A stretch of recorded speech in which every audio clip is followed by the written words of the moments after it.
పశ్చిమాసియా మరోసారి భగ్గుమంది. America Iran వైమానిక దాడులతో టెహరాన్, కువైట్, బహ్రెయిన్లు దద్దరిల్లాయి. హర్ముజ్ జలసంధిలో నౌకలపై దాడులకు ప్రతీకారంగా అగ్రరాజ్యం టెహరాన్ సైనిక స్థావరాలతో పాటు మౌలిక సదుపాయాలపై విరుచుకుపడింది. ఇరాన్ కూడా అగ్రరాజ్యానికి దీటుగా స్పందించింది. కువైట్, బహ్రెయిన్లోని అమెరికా సైనిక స్థావరాలపై దాడులు చేసింది. తమపై వాషింగ్టన్ సైనిక ఆపరేషన్లకు సౌకర్యాలు కల్పించే దేశాలను చట్టబద్దమైన టార్గెట్గా పరిగణిస్తామని ఇరాన్ హెచ్చరించింది.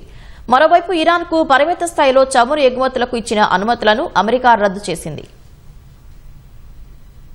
ఇరాన్ మాజీ supreme leader Ayatollah Ali Khamenei అంత్యక్రియలు కొనసాగుతున్న వేళ పశ్చిమాసియాలో మరోసారి ఉద్రిక్తతలు తారాస్థాయికి చేరాయి. హర్ముజ్ జలసంధిలో వాణిజ్య నౌకలపై జరిగిన దాడులకు ప్రతీకారంగా ఇరాన్కు చెందిన సైనిక స్థావరాలు, కీలక సదుపాయాలపై అమెరికా సైన్యం వైమానిక దాడులు చేసింది. 80 పైగా లక్ష్యాలపై ఖచ్చితమైన దాడులు చేసినట్లు అమెరికా సెంట్రల్ కమాండ్ ప్రకటించింది. హర్ముజ్ లో నౌకలను లక్ష్యంగా చేసుకున్నందుకే ఈ చర్యకు దిగినట్లు వెల్లడించింది. ఇరాన్ ఆయుధ కేంద్రాలు, గగనతల రక్షణ వ్యవస్థలపై దాడులు జరిపినట్లు అమెరికా సెంట్రల్ కమాండ్ పేర్కొంది. ఇరాన్ వాయు రక్షణ వ్యవస్థలు, తీర ప్రాంత నిఘా వ్యవస్థలు, నౌకా విధ్వంసక క్రూయిజ్ క్షిపణి స్థావరాలు, డ్రోన్ ప్రయోగ సౌకర్యాలు, ఓడరేవు మౌలిక సదుపాయాలను లక్ష్యం చేసుకున్నట్లు తెలిపింది. అంతేకాదు, హర్ముజ్ జలసంధిలో ఐఆర్జీసీకి చెందిన 60 చిన్న పడవలను కూడా ధ్వంసం చేసినట్లు అమెరికా సెంట్రల్ కమాండ్ తెలిపింది. ఈ దాడులు గతంలో కంటే 4 నుంచి 5 రెట్లు పెద్దవని తెలుస్తోంది.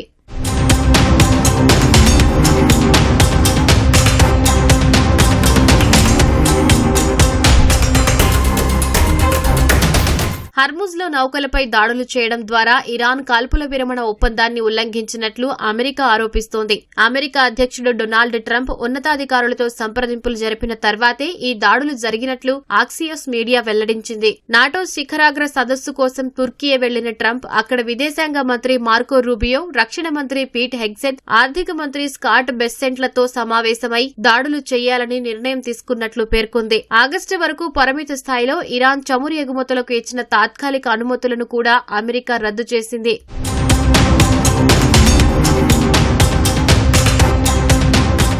దక్షిణ ఇరాన్లోని ఖర్గ్, ఖేష్మ ద్వీపాల్లో పేలుళ్లు శబ్దాలు వినిపించినట్లు ఇరాన్ ప్రభుత్వ మీడియా వెల్లడించింది. అమెరికా దాడుల అనంతరం బందర్ అబ్బాస్, సిరిక్ ఓడరేవు నగరాల్లోనూ పేలుళ్లు సంభవించినట్లు ప్రకటించింది. సిరిక్ రేవు, బందర్ అబ్బాస్లోని షాహిద్ హక్కానీ పోర్టులో అమెరికా దాడులతో మంటలు చెలరేగినట్లు పేర్కొంది. బుషెహర్, మెహర్ నగరాల్లోనూ పేలుళ్ల శబ్దాలు వినిపించినట్లు సమాచారం. అమెరికా జరిపిన దాడులు చాలా వరకు పౌరుల ఆవాసాలే లక్ష్యంగా జరిగినట్లు ఇరాన్ ప్రభుత్వ మీడియా ఆరోపించింది. బుషెహర్ ప్రాంతం వైపు దూసుకొచ్చిన యుఎస్ MQ-9 డ్రోన్ను కూల్చివేసినట్లు ఐఆర్జీసీ ప్రకటించింది. అమెరికా దాడుల నేపథ్యంలో ఇరాక్లో ఖమేనీ అంతిమ యాత్రను పర్యవేక్షించేందుకు వెళ్లిన ఇరాన్ అధ్యక్షుడు మసూద్ పెజెష్కియాన్ టెహరాన్కు తిరిగి వచ్చేశారు.